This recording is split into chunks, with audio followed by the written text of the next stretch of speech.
Hello, and welcome back to Storytime Classics Live, produced by Southwest Shakespeare Company. I am your host, Beau Heckman, and today we have a really special interview yet again. We have Lisa Wolpe today with speaking about her show, Shakespeare, The Alchemy of Gender. I had the honor of seeing this show just yesterday streaming, and it blew me away personally. It was amazing. What an amazing journey.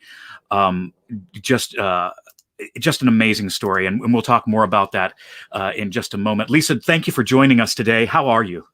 I'm great. Thank you so much for having me. It's nice to talk with you. Thank you. Your show has been absolutely an incredible joy to experience. In many ways, a celebration of life, survival, and resourcefulness. But as I was watching it, I felt conflicted. I'm conflicted. There were moments of enormous trials that you and your family have endured. So it was almost a dichotomy of joy, of light and dark. And it was very interesting. I found myself being joyous and being sad at the same time. Before we begin, are all the details are sensitive in your show. Are there things that you would rather not discuss today, or is everything that you talk about in the show open?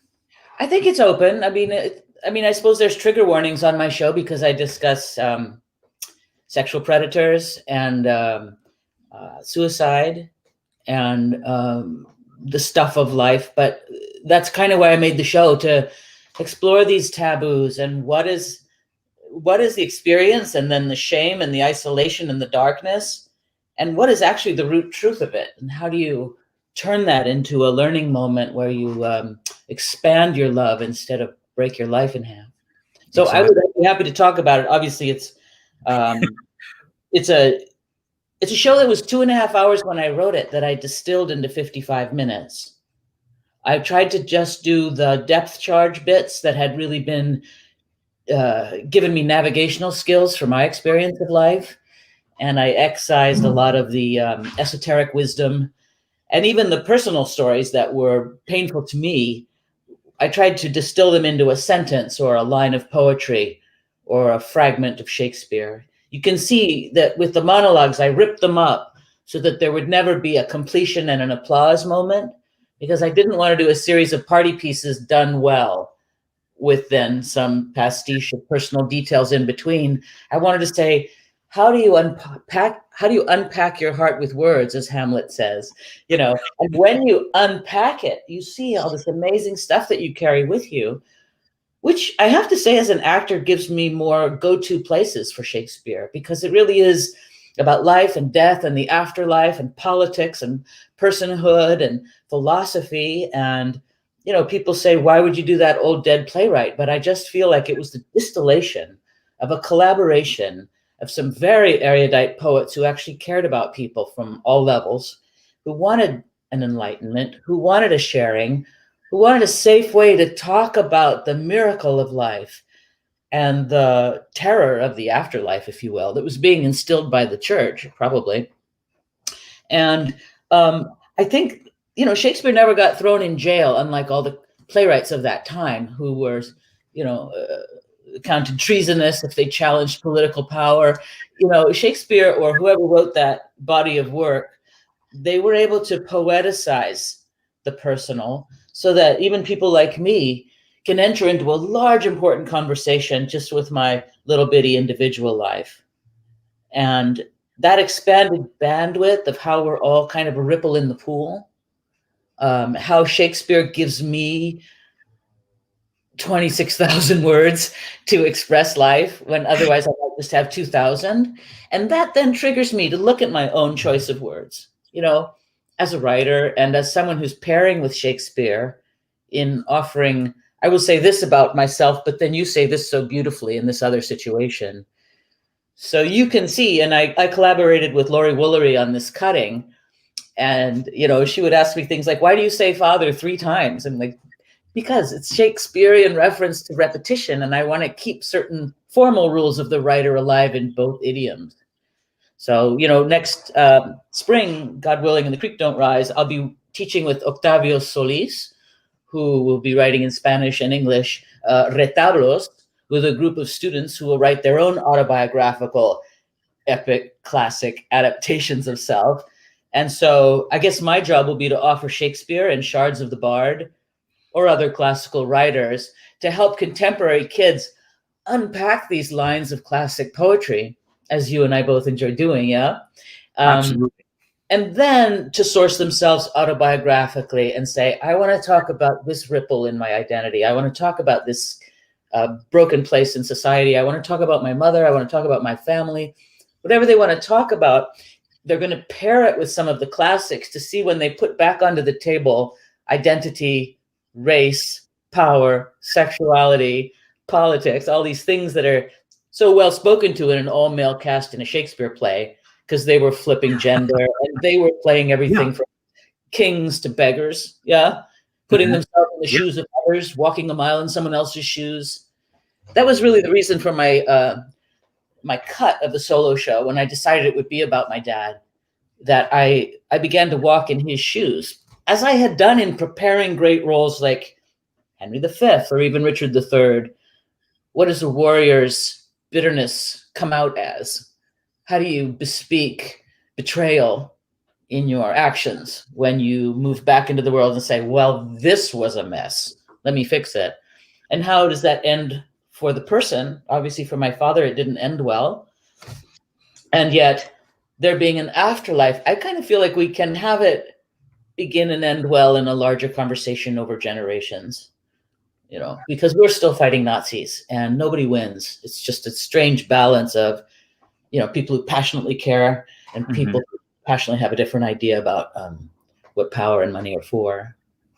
So I just think we poets, we're dealing with a lot of opportunity handed down to us by our ancestor about how we pick up a mitt and get in the game.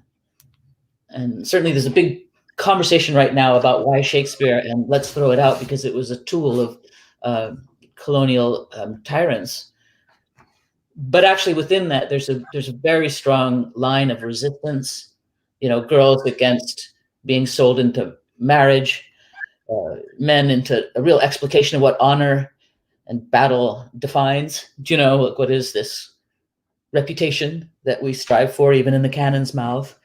And so I just have found it a really interesting balance between the personal and the Shakespearean.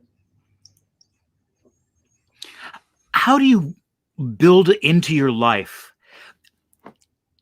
the balance necessary to bring those opposing energies, the tragedy and the triumph that emerged from it, because you are a triumph. I'm just going to toss that out there. You are, together, let alone just get out of bed in the morning, one leg at a time. You know, how do you blend all of that, those energies together? Well, a lot of it is breathing and the attempt at truth telling. You know, trying to find what is the urgent felt need, the desire to communicate within me. What is it I need to say?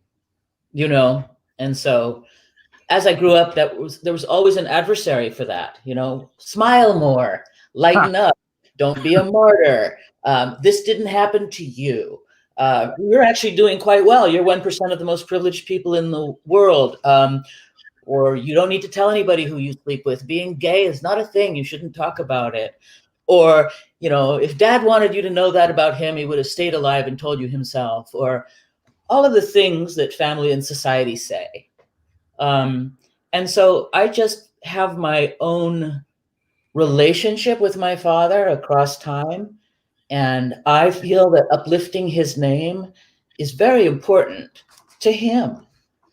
And in that he lives in me, it's very important to me.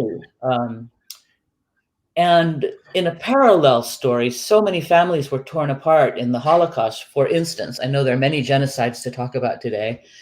However, with the Ashkenazi Jews, from whom I now understand I'm more than 75% tribe member, you know, it's been just horrific. So I feel like a lot of the older generation doesn't talk about the Holocaust. As a result, now 60% of Americans, they say, don't believe the Holocaust ever occurred.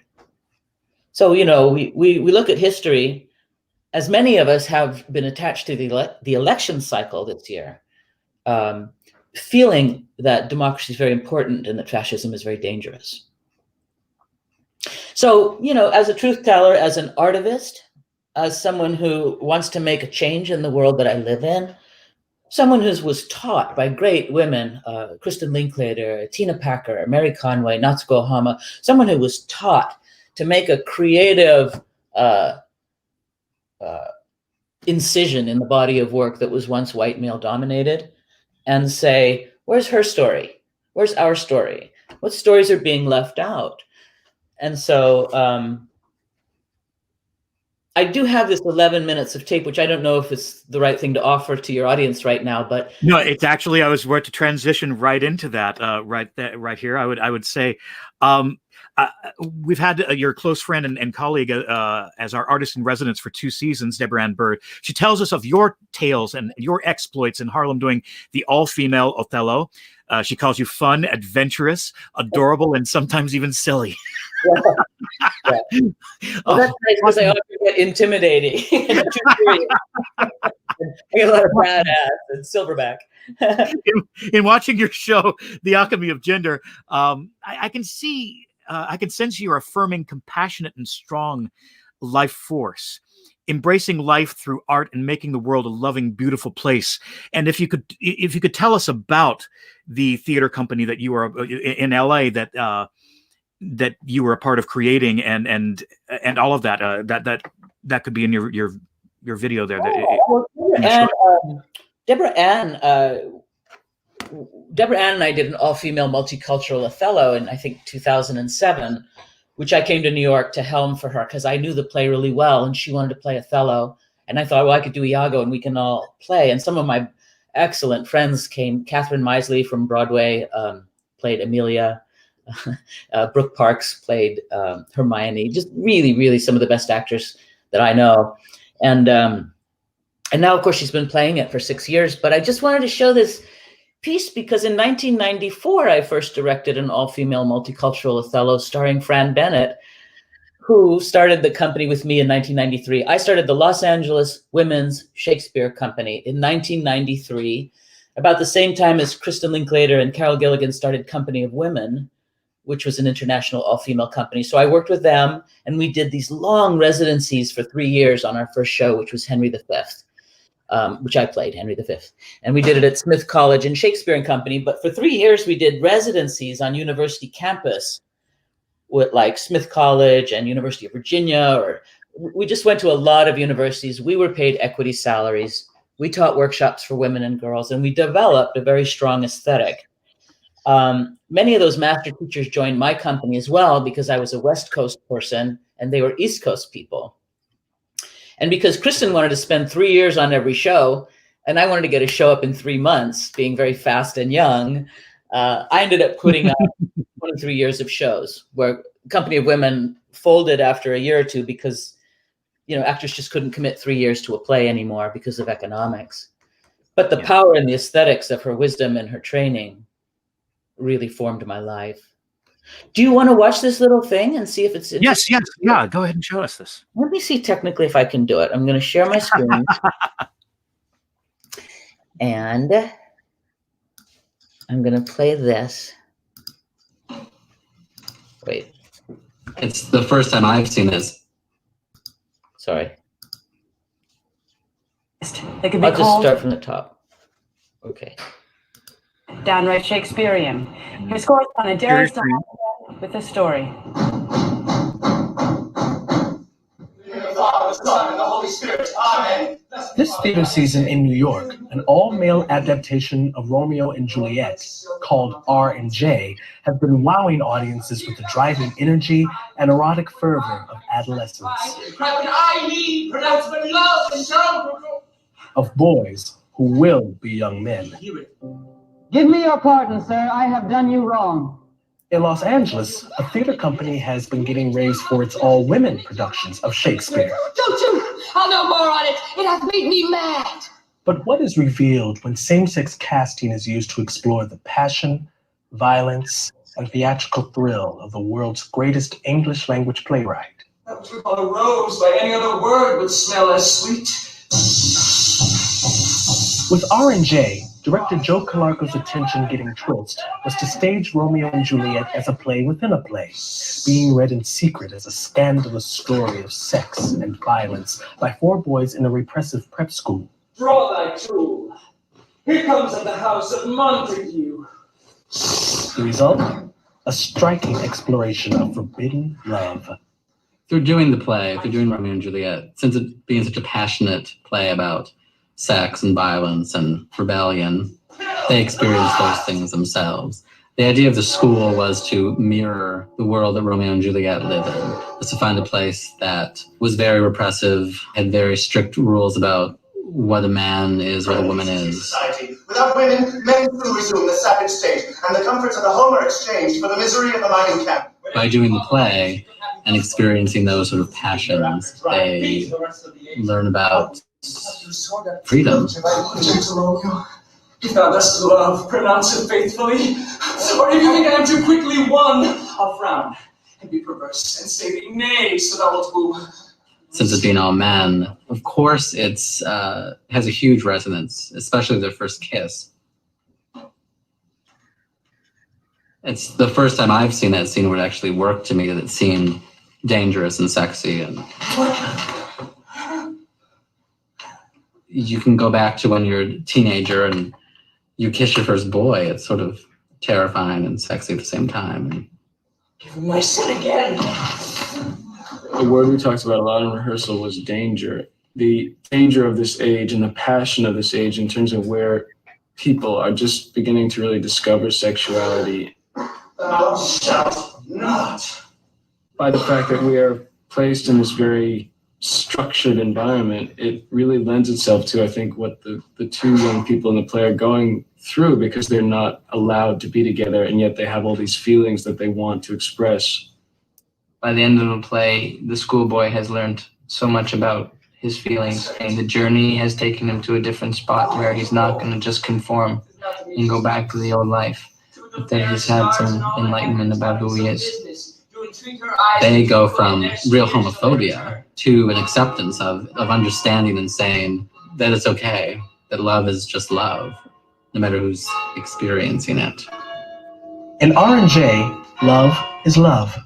With the Los Angeles Women's Shakespeare Company, not only love, but hate, revenge, passion, and power also make up a landscape where, on stage, a person can tread.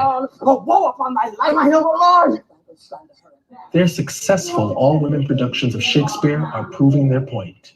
The king now drinks to Hamlet. The Los Angeles Women's Shakespeare Company exists to bring women's voices out into the world.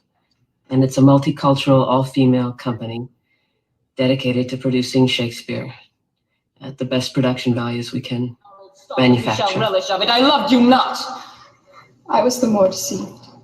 Get thee to a nunnery.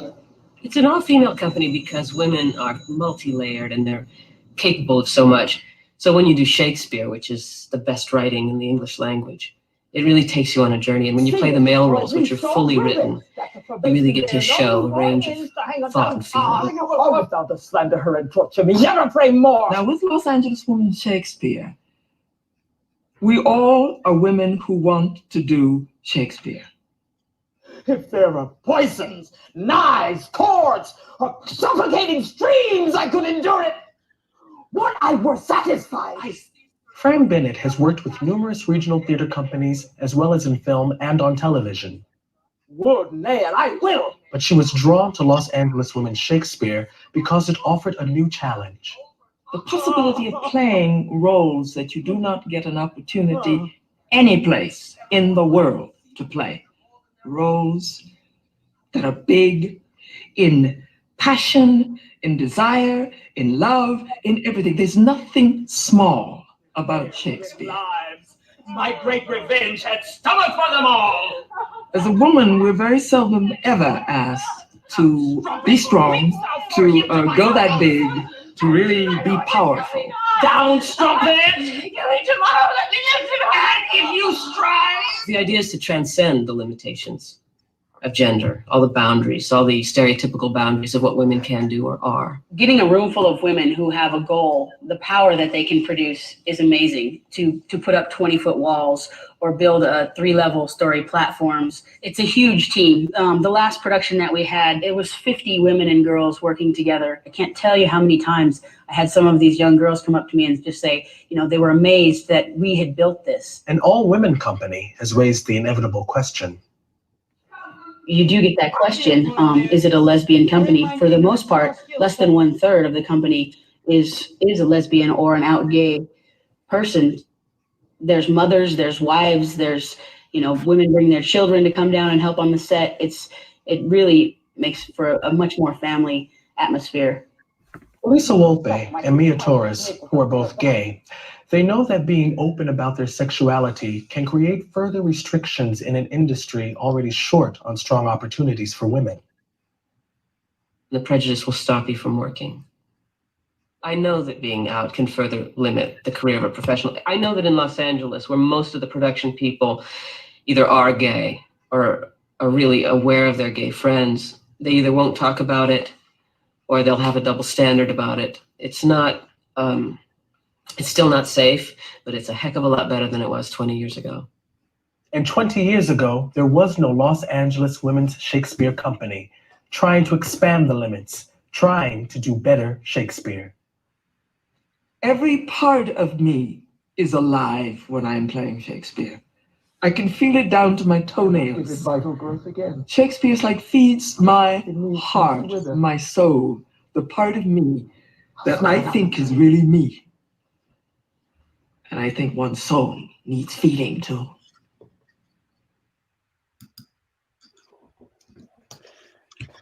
I just wanted to show that to see if it was any use to put some perspective on it. How did that feel to watch? Is that okay?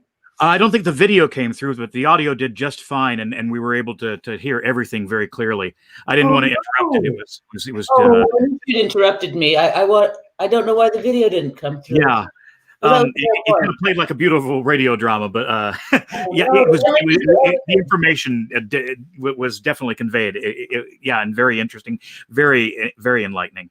Well, I'm sorry to hear that, but what I wanted to show you was that 30 years ago, we had a completely multicultural company. You would have seen Black and Asian women on the screen playing Shakespeare. I'm sorry that didn't work out. I'm always afraid of technology. Anyway, radio show. We've been doing this for right there with you. it's my whole life. I was a writer in residence at Stratford-upon-Avon, Shakespeare's birthplace last January, and I was able to get 40 boxes of Charlotte Cushman's personal correspondence. So Charlotte Cushman was the most famous actress in the world 150 years ago. She was a lesbian, and she played Hamlet and Romeo famously better than anyone else in the world. So I don't know why she's been forgotten, but I'm going to write a solo show about Charlotte Cushman. I look forward to seeing that. Thank you. It's just an old tradition of flipping gender and trying to figure out why people do what they do, with the added benefit of, the excitement of pretending to be something that you're not and having all the fun that person can have. What questions did you guys have, Beau? I'm sorry that I interrupted. Oh, no worries. No, yeah. The next question I had was if you could please share with us what inspired you to tell your story, and what was the process you went through to bring it to the stage. Well, in 2005, I embarked upon a low residency MFA program at Goddard College. I just wanted a teaching credential. I didn't want to be trained in theater anymore. I already had that training. I was already teaching as an adjunct. And at Goddard, I got this really interesting, every semester in an interdisciplinary MFA program, you pick a different mentor. And my second semester there, I requested Dvorah Newmark, who's a very, very smart Jewish lesbian rabbi. And she posed the question to me whether I was anti-Semitic. And I was very offended as, a liberal leftist Democrat. But I actually didn't know much about my dad. I just knew that he, had shot himself when I was a kid and that he was a Jew. So that's what happened. I started to write my thesis, which was really, I wanted to look at why do I play male characters? Is it fear of men? Is it a fascination with their power? Is it the roles themselves? Is it avoiding being a victim. So that's when I started to codify, what do I actually do in order to take up space? You know, how do I straighten up my gestures? How do I female and how do I male? You know, and I just started trying to codify it with the idea of writing an actor training book or some way to help people who are doing same-sex all-female for the first time, because I had played many years of clown and many years of fool, and I had a lot of training. But then I started to get into the why of it for me. And a lot of it was when I was a kid in the Canary Islands, just running around on a tropical island with my brother, playing with him, play acting scenes, you know, La Sombra Negra, El Cid, El Vencedor. You know, we spoke in Spanish, we made capes, we had swords, we adventured, we explored, we were physically competing with one another. You know, our desire was to be Achilles and Patroclus. You know, we wanted to be the front line of the glistening athletes, you know, who were leaping from rooftop to rooftop and climbing volcanic rock and plunging into the sea. And so it was us and nature and language and fight scenes. We were speaking German, Spanish, and English by the time I was 7. And I had fallen in love with Greek mythology when I was about 6. I became an avid reader when I was 3 or 4. I would just get a stack of 7 or 8 books and just plow through them, you know? And I remember one day in the Canary Islands on the island of La Palma, a gypsy troupe came to town and they put up a tent. And there they put up a play. And we all went and we paid our 6 pesetas to get into the tent, and we had a ticket. And we watched Snow White and the 7 Dwarfs as a community. And then there was an intermission and my number was called and I won. And I went up on the stage in front of the whole town and I was given my choice of the used toys that they put out. I had this wooden fire engine whose paint was, you know, peeling off, but it was for me to receive. And then they did the second act of Snow White and the 7 Dwarfs. And they were completely transforming. I think it was 6 or 7 actors doing all the parts, you know, all the dwarves, everything. And that was my first play.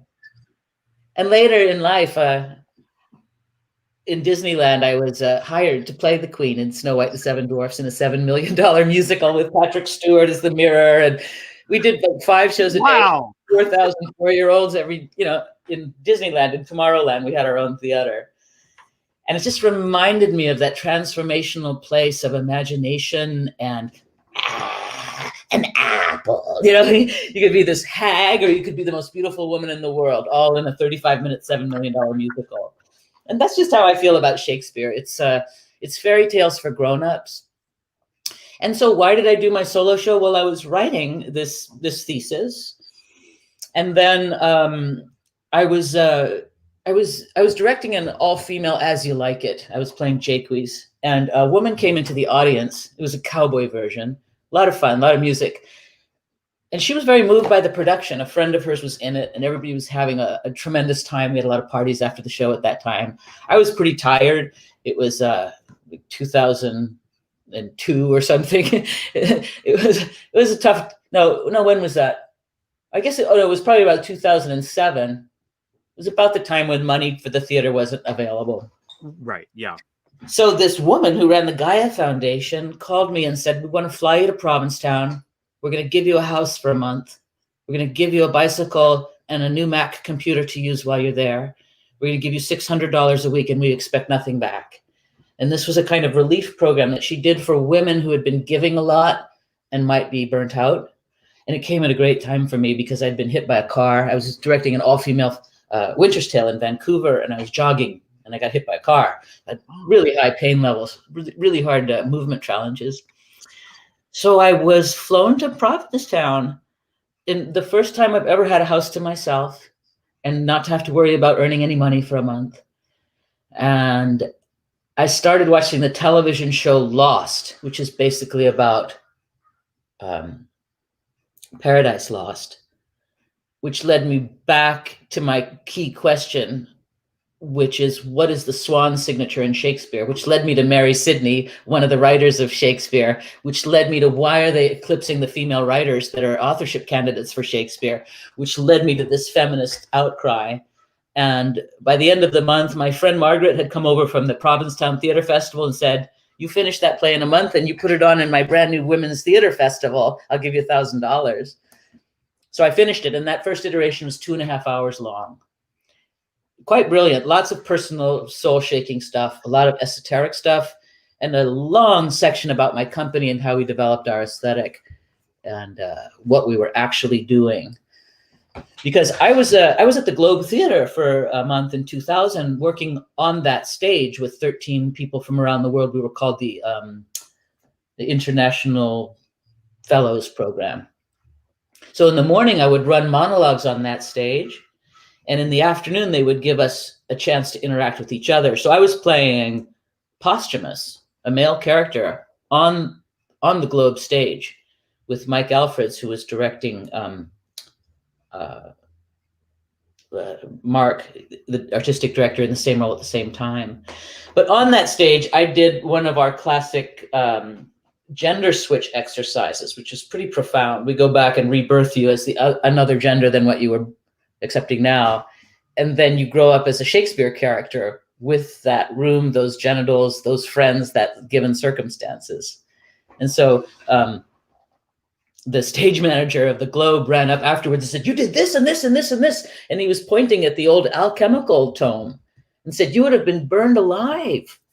And we're so happy you're here, that you know these secrets of the dance of the body centers. We worked a lot with Glyn MacDonald there, who's a sacred geometry specialist for Mike Alfreds and for Mark Rylance and for the esoteric artistic people who run the Globe. There's always a lot of people who know a lot about ancient wisdom. So, you know, just as a shapeshifter, it was important that I build a piece about shapeshifting. Because it wasn't until I'd already played Viola and Rosalind and Juliet and Moliere and all the ingenues, and I'm already like 18, that I started looking at Malvolio, and to say to myself, because no one would say it to me in 1989, you should play whatever you want to play. You should play whatever you want to play. And so you didn't see the footage. I just tried to show you, and I'm still embarrassed about that. But I have tons of footage of these shapeshifters for 30 years. For 20 years, I only worked with women playing everything. But then I started working with men playing everything, and trans people playing everything, and non-binary people curating gestures for this or that performance. Mm-hmm. And then international people translating Shakespeare into their own visual language, first and foremost, right? So I went to see the Scottish play at the Berliner Ensemble, and it was 7 naked people covered in blood in a sea of fog for 2 hours. Wow. I was like, this is it? But when they went, Heil Macbeth, you were like, oh my God, that's what that is. Hail Macbeth is Heil Macbeth. And so in that environment, it created that shimmer across time that we like to create across time and gender and race, where you can be anything. But it's still, if I put a black Cassio into my Othello, as I might do or have done, there's a shimmer across the all-white productions in the past. So in a way, it heals that retroactively about, but you know this could be interpreted by any actor, and who they are would make the play more complex, not wrong. You know, then you look at the rivalry between Othello and Cassio, 2 black actors, but from Florence and Venice, from included to excluded, from warrior to mathematician, all the differences. That's not just about skin color, is it? And so then you get the shadings of the communities that we actually live in. Our As You Like It that I mentioned, which was in I don't remember the year, but we had a Native American medicine man as our advisor and participant, who created the deer dance in the center of that play to honor the deer, which I was playing Jaques and directing it, a cowboy musical. But because we're radical reinventors of Shakespeare, looking for the real questions, we had to look under the cowboys and their rivalry and the way one brother would kill another, and you wouldn't take care of women and children, and everybody's a refugee living in the forest because you're fighting in your family and we all suffer. And so then we looked at the indigenous community in the forest, because, you know, in that play, they meet a medicine man in the forest, and the bad Duke is healed. His mind is changed. Charles is changed. So then we used that understanding to try to decolonize that play. So I'm just wanting to say that because, now it's 2021-ish as we think into our next seasons, and we're not doing these things for the first time. And I just want to make that clear. It's not the first all-female Othello. It's not the first Black actress playing Othello. It's not the first time First Nations people have worked on Shakespeare. It's not the first time women have played leads. What is interesting to me is that people are obviously forgotten. So Charlotte Cushman is forgotten. People are not talking about Fran Bennett. They should be. She's in her 90s. She has done all of it. The fact that she's not known, and Mark Rylance is, it's a question of public money spent on that artist. And just all my life, it's been 80% of the money spent mostly on the white man, 80% of the lines spoken in films and theater, white men. But it was never challenged when I was young. That was an entire 30, 40-year process to get to Black Lives Matter and women writers must be honored. And, there's a lot of change that I wanted to celebrate. I guess I want to say that because I'm not sure that the education is getting out there. I'm not sure people know that this is a long line of discovery. And if you ask me why I did my solo shows, those two things. Why is it in a family that we keep forgetting the lessons? Like my mother and father, a Jew and a Christian, couldn't get along. Like what did you not learn from the Holocaust that you would both end up committing suicide for a lack of love? How lucky were you to get to where you were, and what happened in your life? And so, you say, so every day I have to go out in nature and breathe, and I have to balance the fear of missing out on what everybody else is doing with this very narrow pathway of what I think I should be doing, in honor of my ancestors and also in honor of all the theater students who are still hearing, like I did when I was young, that women don't direct, and you've got to put on that miniskirt and that makeup to show up on camera.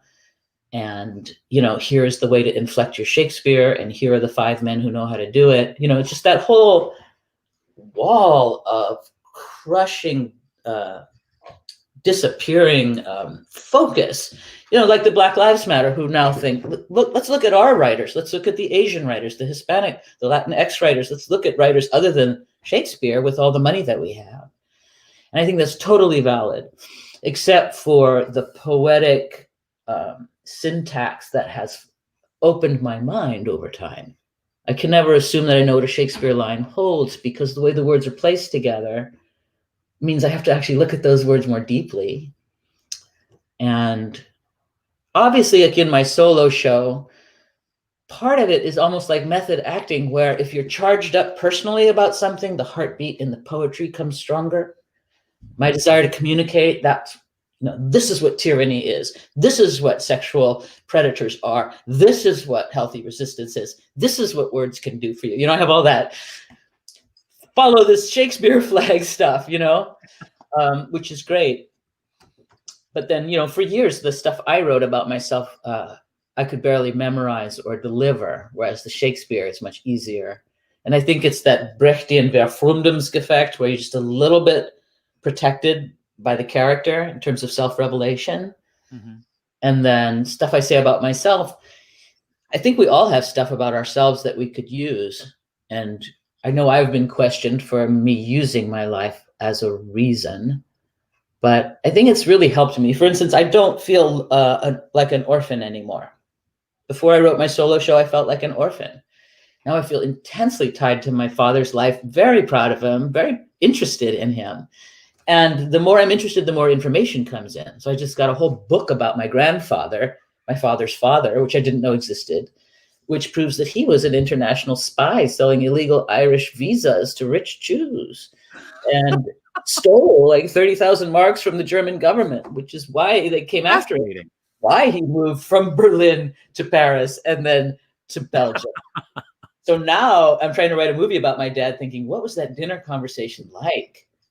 between my dad, who saw himself as a boxer, a freedom fighter, and an intellectual scholar, but was also a masseur and a bricklayer. Like, my dad was an interesting guy, and his father, who was a very rich bourgeois Jewish Berliner who had fought in World War I, who pushed that system and lost.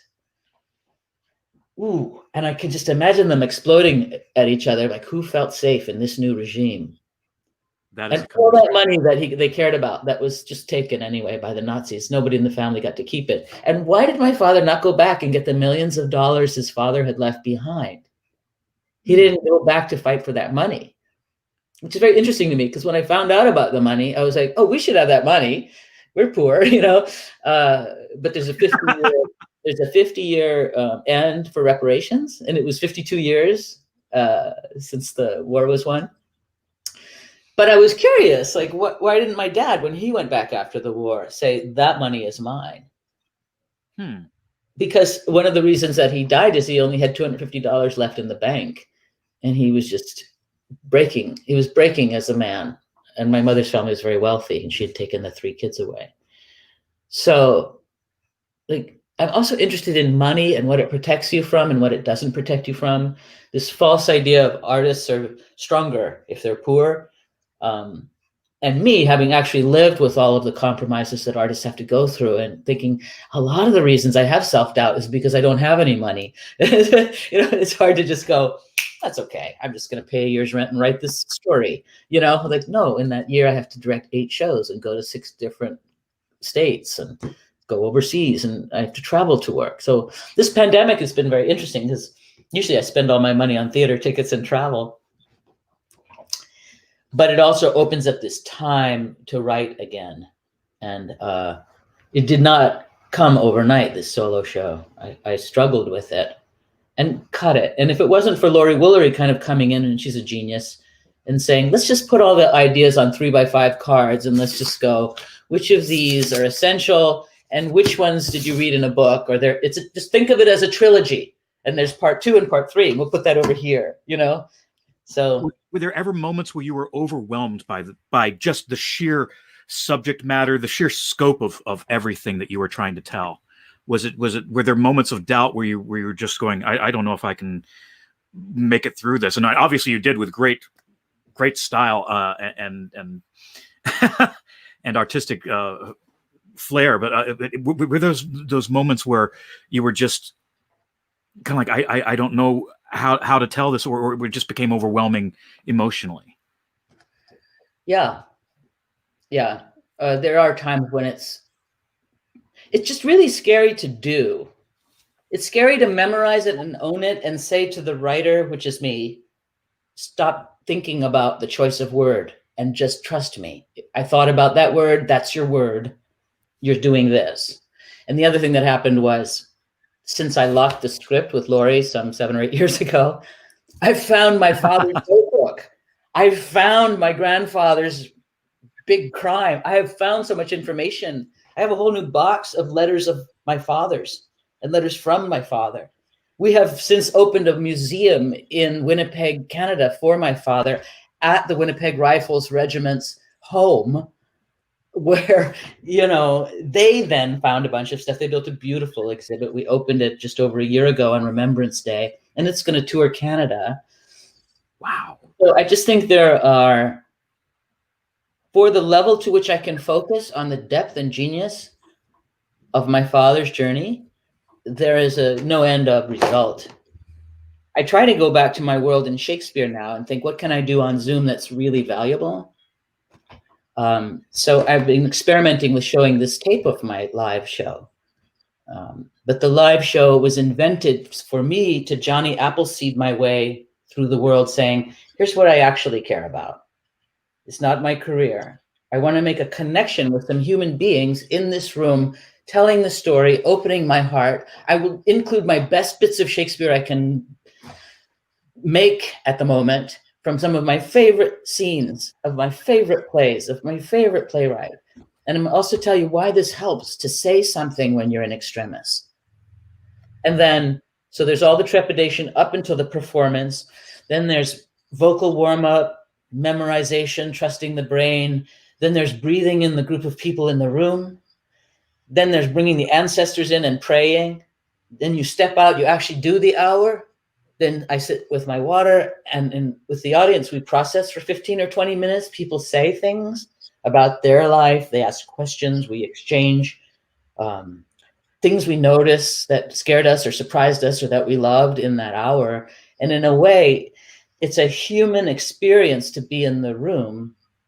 So in this particular week, I showed it to 300 people at Boston University, 20 people at 300 people at UC Santa Barbara, 20 of the Boston BFA actors and graduate kids, Indiana University. And then this weekend, we're going to show it to you guys. I know you've already seen it, Beau. But I'm trying to see if there's a virtual experience, a way to speak virtually. To me, it's better if someone just saw it and then we're sitting together. Absolutely, yeah. So in this moment, I'm tap dancing a little bit. But I think we got into some good conversations. I know I'm going in long sentences. I'm sorry. Are there questions from the people who are listening, or? Let me check our feed here and see if there are any comments. Just a lot of welcomes and people glad to see that you're here. Hi, everyone. Thank you. I will ask you, watching Alchemy, I was, and this was actually something we formed this morning when I was talking to Mary. When I was watching Alchemy, I was grieving that I never got to see you play Iago. Oh, okay. What you did? What did you do with that part? It's like doing double duty and transferring gender and taking on this Manson-esque psychopath who, without lifting a finger, made everything crumble.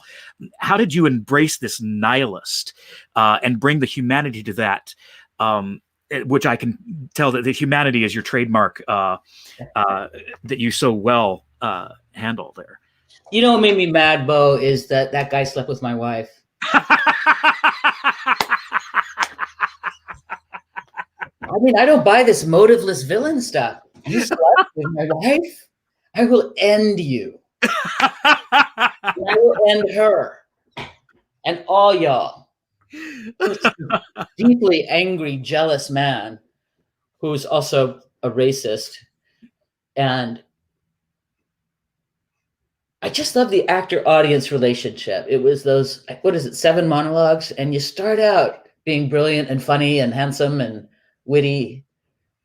And then you just keep getting twisted in front of people until, a little bit like the president right now, you don't think they're with you anymore.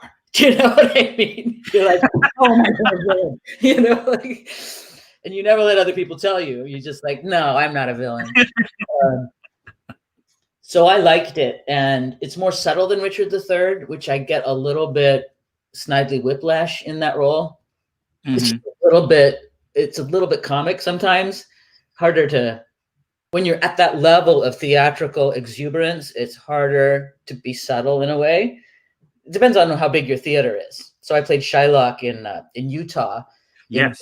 Outdoor amphitheater, which was awesome because then you're really working on, this with you guys and that with you guys. You've got the balcony and just a lot of actor-audience conversation, which I think is great.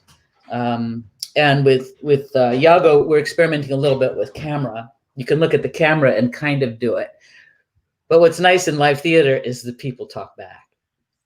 And when I did it in Harlem with Deborah Ann Bird, we were sold out standing room only, and the audience up in Harlem were shouting back, "Don't believe him, he's lying to you." "Oh, no, you didn't." "Oh, you said it." It was so that must have been fun. Such an awesome experience. If I could go back in time, I would make a point to stop off there. It was thrilling. And the cool thing was, like, a lot of the people who came to the play, because they're not Shakespeare nuts, didn't know the ending. So it's all really they're like, "What? You did not kill her. Oh my God." To experience that. Yeah. So that excitement, man, that excitement. But also, like, for the LA Women Shakespeare Company, and because my work was born out of a Shakespeare and Company aesthetic where you want to tell the truth and shame the devil, "Oh, that my tongue were in the thunder's mouth, then with a passion would I shake the world." So that's Shakespeare, right? But you want to do it with a full breath so that you're risking something, really challenging authority. So we were always doing talkbacks all the years of my company. We'd sit with the audience for half an hour after the show. And when we did Othello, Fran Bennett was out in the parking lot warming up, and O.J. Simpson's Bronco literally drove right by her with the police chase. And this was 1994. It coincided exactly with his escape from that scene of the crime. And every night we had these fascinating discussions because they were parallel. A Black hero kills his white wife. What happens next? So the conversations in the theater were fascinating. And for some reason, because we were all female, they wanted Desdemona to fight back more. They wanted her not to turn the other cheek and not to be a Christian and not to let the man have his way. They thought if a woman were playing it, I'm like, a woman often plays it. It's the role. You have to follow the text. She dies. Can't do anything about that. That's no, yeah. She could have left with Lodovico, but she didn't. We told her she was dumb. But yeah, that's the fun part of it. If you're fully invested, the audience is too. And there's something about a same-sex company. For us, as an all-female company, it was so much fun for women and girls to come and see themselves on stage. I mean, lots of cool men would come too. You know, I'm sure for them it was seeing a portal open, a world of possibilities that were probably hidden, saying this is possible. You can do this. Look, yeah, we're doing it well, and please join us and pass this along. Yeah, and so now we're looking at who is the actor now who wants to queer the canon or non-binary the role or go across race, or like, what are you doing now and what's your point? Do you know? And it's perfectly acceptable to say, I just wanted to play the role. It was a cool role. I wanted to say those things. Actions. I wanted the sword fight. I wanted the jokes. I wanted the girl. I wanted the crown. But underneath that, there is a real, I will say, sisterhood of empowerment, but I think it's also a brotherhood or a humankind thing. Mm-hmm. Where I know for myself, wherever I go on the planet, I can find a Shakespeare lover, where we kind of drop all the boundaries immediately. I did my solo show in Berlin last year, and not in Berlin, in Bremen, a couple hours from Berlin, and boy, there were trans people in the audience, there were philosophers, there were teachers, there were so many. It was just like when I did it in England, and I was doing it at the Rose Theater for 3 weeks, and the firefighters came and they said, yeah, in firefighting, when a firefighter, his job ends, he commits suicide. You know, that your identity is somewhat wrapped up with PTSD and risking your life and throwing yourself into the front lines. And actors are, in a way, very hard-working warriors for the upliftment of souls, you know. And I can't sing, so if I could sing, I would sing all day long. But you know, I can put singers in my ears and I can dance, or I can put Shakespeare in my ear and I can be influenced to deliver at that level. And so for that, that's healing for me. And also for my students. I mean, most of the students, when they first look at it, they think, why do I care about this? It's incomprehensible. So, you know, it takes a lifetime to make it feel effortless. And one keeps looking for the deeper question. I remember watching Peter Brook's Hamlet with Adrian Lester at BAM 15 years ago. And there was nothing left of Hamlet but 12 pillows, I think, and some actors. The whole theater had been scraped away. Like, we don't need anything. Let's just, what is the poetry? What's the Zen moment inside of this? And someone else might want to, you know, like Sam Gold might want to flood the public with garden hose and, you know, have people run around in their underwear. So it's just a question of your interpretation. But for me, it's always been heartbeat, empathy, politics, personhood. And it has been an artivism effort just to get the right to go on stage. There's a huge fight even for me to go to Utah. They didn't want a woman playing a leading role like that. The old guard, they did not want that to happen to Utah. And they told me, we brought this Shakespeare to Utah on covered wagons, and our first show was Merchant of Venice. And I'm like, that was a long time ago. Anyway, I already played Shylock 15 years ago, so you decide. But I will deliver that role at an excellent level for you. and you will not know I'm a woman when I play it because I will use my techniques to disguise myself as a man. So those are all very radical ideas even now. To disguise yourself as something that you're not. The pushback that I got over facial hair for Shylock was huge. I had to argue for myself to say no other actor has ever had to play Shylock without a beard. Just as when I went to the Oregon Shakespeare Festival, I had to argue with Bill Rausch of all people, you know, great god of integrity, because he wanted me to wear a mask to play Jason in Medea. I'm like, I have been in Medea so many times and directed that play. The women of the chorus can be in masks, not me. I'm Jason. And they're like, yeah, but you're short. I'm like, but I'm Jason. I'm not going to be short on stage. You know? You know, Napoleon was short. He got let down. Don't underestimate me. And I know how to stand on a stair and, you know, put a knee up and make myself a Shakespearean character just far enough away to seem larger than I am. But there's a preconception that women don't have facial hair, or women don't have anger, or women don't have swords, or whatever that no is. And then a lot of directors say, okay, well then let's make Hamlet a woman. Let's make Caliban a woman. Let's make Prospero a woman. So then you're up against your aesthetics. Like, I don't think women behave like Prospero does. This is about men and how they behave. It would be slightly different if it was women, you know, I think. Yeah. And then sometimes we regender a role. So in Orlando Shakespeare, I played Antonia in The Tempest as a female character. And so immediately like, well, do you want to have a sexual relationship with Sebastian? And I'm like, no, I think we can plot murder without the woman manipulating you sexually. I'm just older and older. And then at the end of the play, Prospero forgives Antonio. So because that's the text, he had to forgive Antonia. Where never in the canon has an ambitious woman ever had a ruler say to her, for your ambition, I forgive you. In no play ever. All ambitious women have to die in every Shakespeare play. And they're commenting on Queen Elizabeth. Sure they are. Women should get married. Women should have heirs, you know. But, you know, it was just to regender it, for me at least. And I would add some things as a woman, like, oh, I have a special relationship with my niece because women have relationships with their nieces. And Miranda, I'm going to give her back her mother's ring in this private moment that no one in the audience will see. When I take her hand, I will give her the signet of her mother. Do you know what I mean? Mm-hmm. Say, we have a moment. You're home. I've changed. I will do the thing, the maternal thing of loving you because I'm supposed to. But then you can do both. You can be female and also be a Machiavel, which is kind of interesting. And so a lot of the women gain power when they play male parts. And a lot of the men lose power when they play female parts. So a lot of the men make it comic.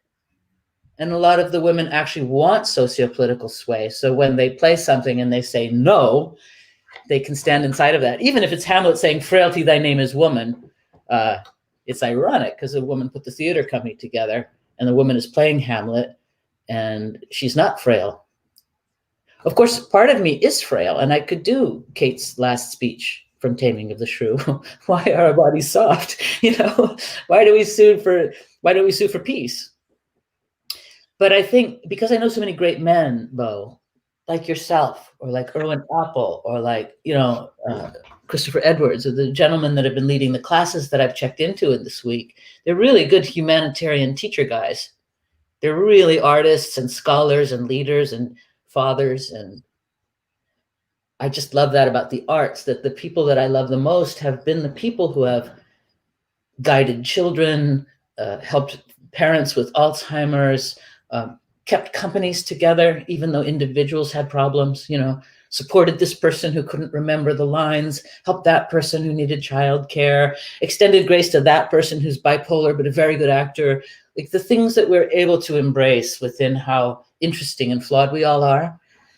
I think that's important. And it's not about gender.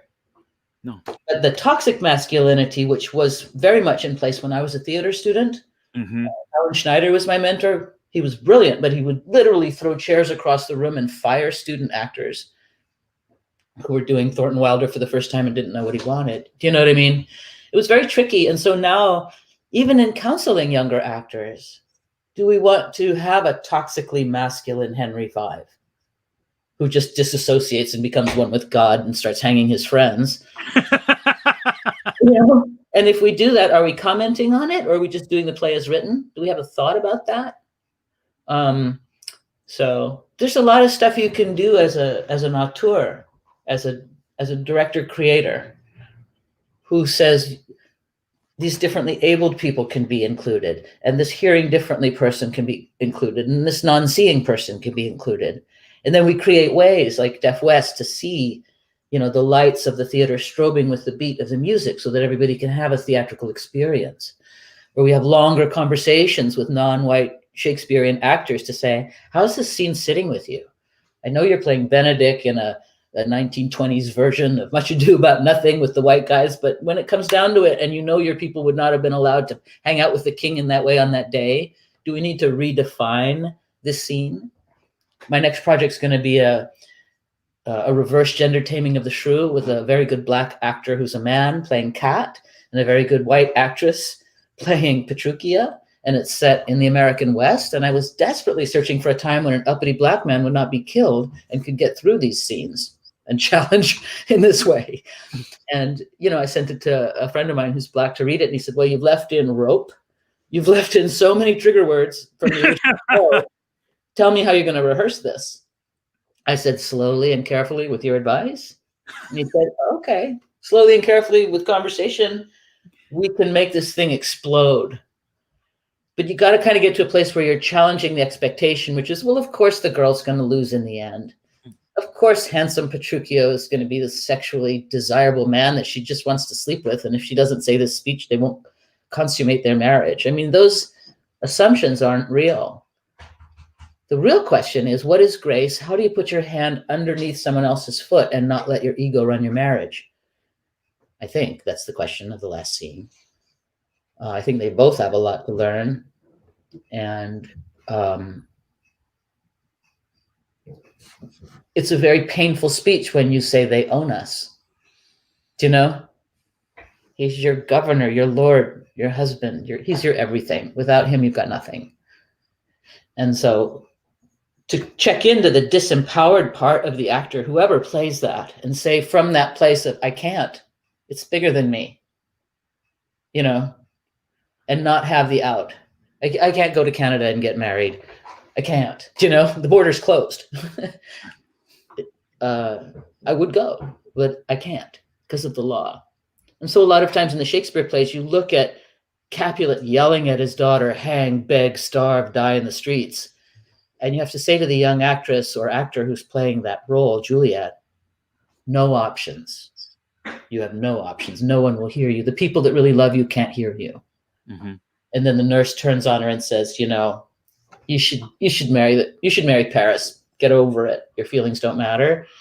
And then she does the vial of poison that could easily kill her, but it's just, sleeping drug. But she's afraid of death, but she chooses death over living with people who won't hear her. And luckily it's a play, but you wonder, why is that the most popular play ever in the whole history of the world? It speaks from us. It speaks to us. Yeah, because we do have love and we're innocent and we desire to go forward towards love from our hearts. And the naysayers are everywhere and the haters are everywhere. And so many kids stumble on that path towards they just don't have enough resources. I think about the trans people whose lives are ending before they're 30 years old, whose families are throwing them out with no resources. They're living in the street and people won't hire them. And there's just very few ways forward when you're hated. So those Shakespeare plays can be reinterpreted for a modern time if you want to. Mm-hmm. I did have to say, you briefly played the role of Romeo in your show, and I know when I saw you do that, my world exploded. I sat up straight. I almost jumped out of my chair, and I said, "Yes, that's Romeo. That's my favorite Romeo ever." And I've seen a lot. Tell us about your Romeo. Well, I had a great love for play, and I'd also done 4 or 5 years of Red-Nosed Clown. And I had a couple of teachers, John Haddon, for one, who did a balcony scene in A Clown Knows. Pure clown. He and his ex-wife, Susan Dibble, they did a beautiful clown scene in a class 30 years ago, but it stuck with me because it was heart lifted. It was very uplifting. They were very much in love. I wanted to play Romeo. I wrote the play in clown. And as I did that, it was so painful because clown doesn't talk very much. I was trying to make it very few words. Then I didn't get that grant for the clown version. And by that time, I had so fallen in love with the play that I produced it in a 50-seat theater, and it got the front page of the LA Times. It was sold out.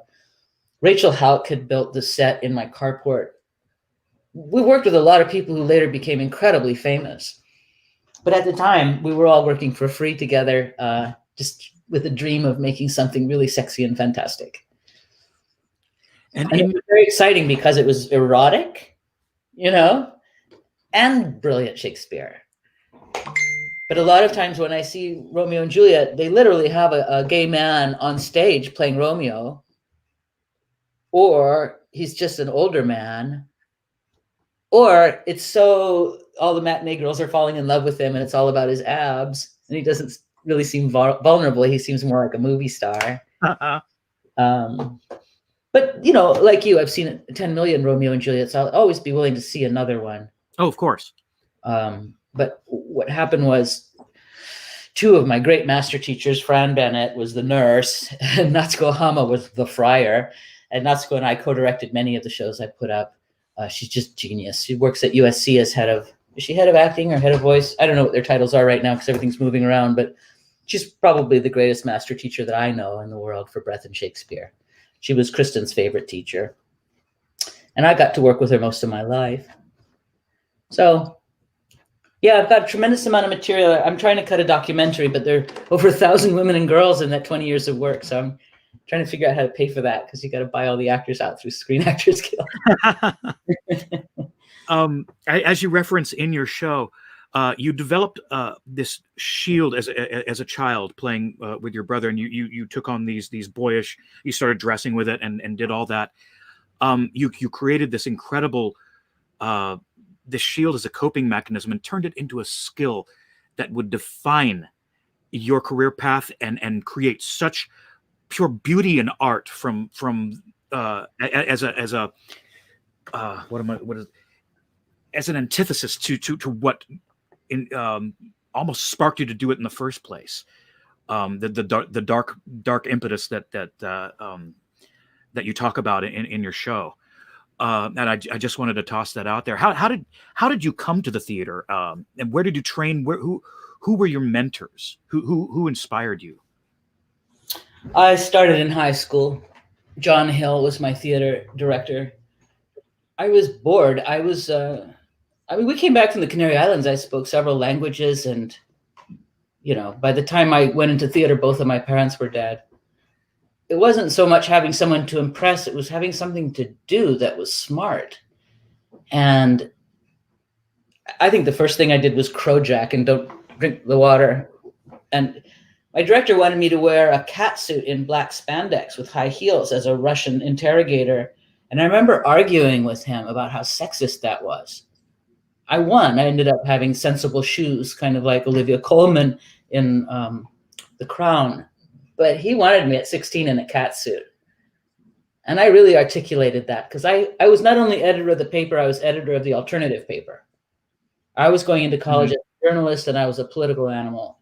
And I wanted people to write stuff down. And I was writing skits for, the Spirit Club, but I was also writing about Rousseau, and, I would help get a smoking grounds, but I was chief justice of the student court. Like, I wanted what I now have, which is a voice at the table about the way things were going down. And I grew up in a high school that was rednecks against the hippies. I lived on a dairy farm with my grandmother, and it was very cliquey, kind of like the red and blue states. Like, you couldn't know everything. And I was like, you have to know at least this town. You've never been to Berlin or Portugal, or what's wrong? Like, you should travel. You should learn something. There's more than just the left and the right side of this 800-person campus. So then my director looked at me sideways and he said, okay, we're playing Claire Zachanassian in The Visit.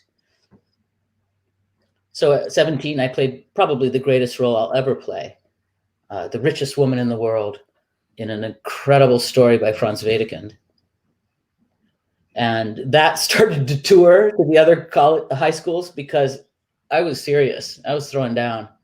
And then I took a 2-year break. I went into college as a journalist, and then I learned about how the corporations were controlling all of the content in the newspapers. And I realized what a tricky game it was. It was before the internet. It was before Facebook. But I was already studying the trends and controlling what the citizens would know. And I became editor of the college paper, and I saw that the same people were writing in. Most people didn't care about what they wrote because they knew it didn't affect them. And I wanted to get involved in life. The other thing is I went to college in UC San Diego, which although there are Asian people and Spanish-speaking people, 50% of the people in La Jolla, where I lived, were millionaires and above. It was a very rich community on the edge of a naval community that was ignoring the interplay. Yeah. Yeah.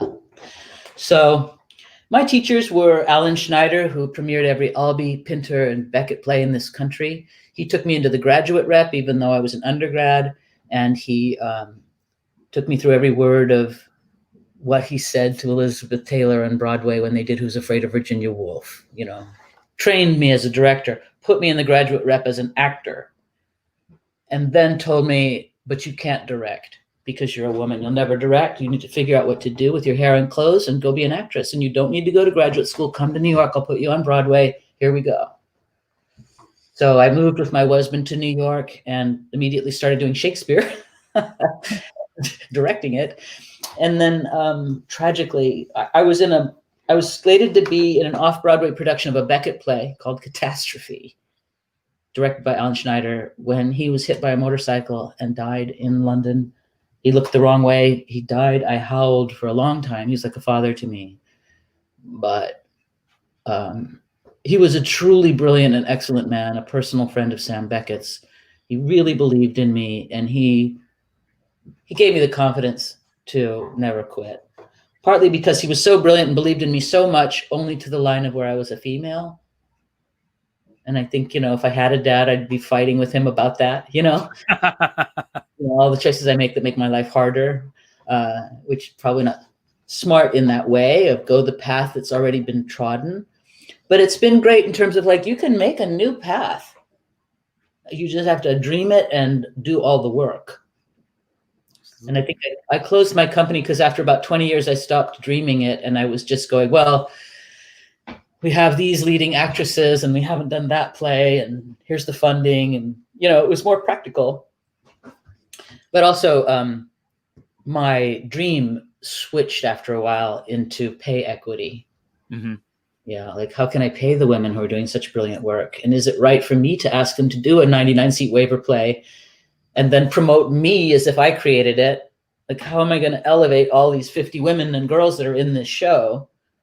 And I didn't want to do more administrative work. I remember going into Ben Donnenberg's office. He was paying equity for a Romeo and Juliet at the same time as mine. I went and auditioned for him. He said, "You're a great actor. What are you doing?" I said, "Well, I can't be in it because I'm actually playing Romeo, but I wanted to ask you about your life because you were a Broadway actor. Now you're doing this. You're helping, Hispanic actors learn Shakespeare in East LA. Where's this heading? And should I be doing what you're doing?" And he said, "For God's sake, Lisa, don't do what I did. I spend all my time in board meetings. I have to take rich people out to lunch. I never get into the rehearsal room. I'll never act again. I might be able to direct once in 3 years, but I'll be so busy with the celebrity in the middle, the Tom Hanks or the guy that I'm wooing, that I'll never meet the people, Now, Ben was great. He gave me free rehearsal space for a number of years because he has a space. And I would say that advice really scared me because, like a lot of actors, I'm creating something that I want for myself and my friends to be there. Now I look around the world like, whose company could I join where I had that kind of sway now? And I don't know, that there is a company I can join. I should probably join the educators and just teach full time because I'm 62 and there just aren't that many roles that I haven't done that I want to do that would be worth moving heaven and earth. There's plenty of actors I believe in, but now I understand why they need $1,000 a week. Because now I've been a regional actor for a few years. In order to do that, in order to travel the world and go to regional theater, I had to stop what I was doing here. Yeah. Which I did because I wanted to legitimize myself, kind of like the MFA, or I got accepted to a PhD program. I'm just like, I want to finish. What's the end of this? What's a terminal degree? But I think it's an ever expanding realization, and the pandemic is clearly telling me that I have time to rethink it. And that's what I think is important, that when we have time, we really go back to the basic questions of what is at the heart of my mind? Right. I don't want to repeat myself, but is there something not clear about this, segment? So I think I'd like to make a documentary about the last 30 years so that we can truly address what the questions are now. Because it better not be, can a woman play Hamlet? Yeah. It's more like, if we're queering we're still asking that question. Yeah. Yeah, like what is it? What is your question? And how have you even read the plays? Because a lot of kids who haven't read the plays are coming onto the classes going, yeah, but should we really do Shakespeare? I don't feel anything when I look at it. It's not for me to tell you that, but I can tell you I have spent 45 years looking at it, and it continues to delight me. So there has to be a way to get your hands in the material. I'm sure the first time you make an ashtray in clay, it's just your hand smashed into some wet Play-Doh. But if you have a kiln and some skill, you could make art. So I'm going to attack that differently this time and prove them what. Yeah, exactly. Yeah. I think you might have just answered this, but I was about to say, tell us about your dreams and plans. Where do you go from here? What do you hope to accomplish from here that you did not just say 2 seconds ago? Yeah. Well, I'm hoping to have the discipline to sit down and write my father's feature film. I have tons of material. I think that's the most important one because it's personal. I'd like to write Charlotte Cushman's thing because I think it's amazing for me as someone who's bisexual to know that this queer woman was the most famous person in the world and nobody had a problem with it in the entire world 150 years ago. I think that's a great role. I want to write it for Margot Robbie because she has a Warner Brothers deal where she can make 7 Shakespeare movies at full money value. She already did one about Mary Scott. So I think this would be a really good role for her to make famous. Absolutely. I could probably do it in a solo show, but I think it should be big so everybody can see it. Because sometimes they do something like Anonymous and it tanks, and people are like, nobody cares about that stuff. And you made the movie wrong. You didn't. That's not the story. I mean, Charlotte Cushman went over to. Well, I won't tell a bunch of stories, but she was just a phenomenal woman who created a sanctuary for women artists, and her wife Emma Stebbins sculpted her. She sculpted her as a rather stocky angel in Bethesda Square in the Bethesda Fountain. That's Charlotte Cushman, sculpted by her wife Emma Stebbins, and the only female who did that at that time. So I think there are really good her stories just for queer culture that should be out there, and also for people who think they've got to radicalize the canon. I just want people to know it's already been done, that it was done initially as a bunch of men doing something really radical and interesting. Even the prose and poetry variations are so interesting in terms of modern hip hop and the way we change rhythms and create memorable songs and enhance our memory through rhyme and repetition and wit. There's so many things that Shakespeare did that we still say, Mm-hmm. I am teaching next week in Romania via Zoom all week. 2 hours a day. I've got 18 BFA and MFA students in Romania who want to learn Shakespeare at like $150 an hour. So there's all these strange things that come out of the pandemic. But what I would hope is that I wouldn't be going week to week. I don't think I have to because I flipped a house with my partner this year. I think I have the rent. So it's just that thing of what if you sat still? Like now I'm getting emails from Prague and Minnesota and California where I'm supposed to be working, directing 3 jobs next summer saying, we look forward to seeing you. I'm like, in May? Are we doing this? Can I get on the plane and gather with 80 international theater people in small theaters in Prague this May? So I think just as a backup, I want to write a movie script of my Taming of the Shrew Cowboy gender flip. Mm-hmm. Because I think it would shoot really well in a barn because it's cowboy. It's not that many people. It's 11 actors. I could get it to 10 easily. Mm-hmm. And just do like a quarantine of a pod, make the work, make it shorter because Zoom attention spans are shorter. And maybe then make a companion piece, because I've directed Taming of the Shrew 7 times, saying, this is really fascinating. Look at this. Look at this here. This is cool. This is an opportunity. Do you know? And I just don't think at this point in life we have to go, oh my God, is Taming of the Shrew a misogynist play? You know, it's like, we've had this conversation before. But when you do the misogynist play, how are you going to open it up so that you can see everybody's humanity and make it entertaining and hire people and pay them living wages while they make that? I mean, that's one of the concerns, right, with Zoom, is that all the actors are working for free. And that's really hard for the actors because people are asking them to do 30 hours a week of a Zoom thing where the money goes to the organization. But then the actor's working 30 hours for free when they have no job or unemployment insurance. And it just creates another kind. I mean, it's interesting, but it is not the pay equity model I was fighting for, where it's like, how can we get more college-age women into equity contracts instead of the non-equity Desdemona? How can we get the equity Desdemona? How can the Brabantio contract go non-equity and the Bianca contract go equity, if you follow me? Because the female roles are often done by younger people who are not paid, or they get $300 a week with no housing. Yeah. And the other roles, like $700 a week with housing. So those things are very important when you try to survive. I think not very many people are going to survive, and then we're going to lose so many freelancers. So I really appreciate Southwest Shakespeare Company engaging me to show the video and to have a conversation and a Q&A next week, so that, you know, like, it helps me stay alive and it keeps the conversation on screen a little bit. But what are actors? Well, I know we're all just like, we're really looking forward to the screening of your show, and from one who's seen it already, really, this is not to be missed. It is a very interesting, very emotionally invested show that you've put together, and I can't wait for other people to experience. And I believe that is the word, to experience this theatrical moment. Thank you, Bill. It's only 55 minutes. It's got, I think, 7 or 8 Shakespeare pieces in it. And I'll be with you guys on Sunday the 29th from 3 to 4. Yeah, Lisa will be with us for a talk back on Sunday at 4 p.m. Mountain Standard Time. Be sure to tune in to see that, because that'll be your time to pose your questions and to get a little bit more information on her show. Thank you so much, Lisa Wolpe. Thank you for your time, your incredible talent, and your humanity, and for sharing them with all of us.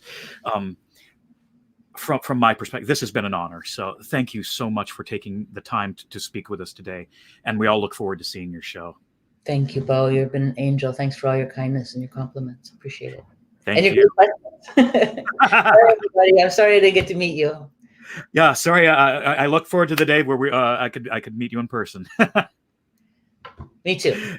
Thank you so much. Thank you for joining us today. Thank you for tuning in to Storytime Classics today with our special interview with Lisa Wolpe and her show, The Alchemy of Gender, Shakespeare and the Alchemy of Gender, not to be missed. Please tune in and check that out. Thank you again for joining us, Lisa, and catch us next time on Storytime Classics Live.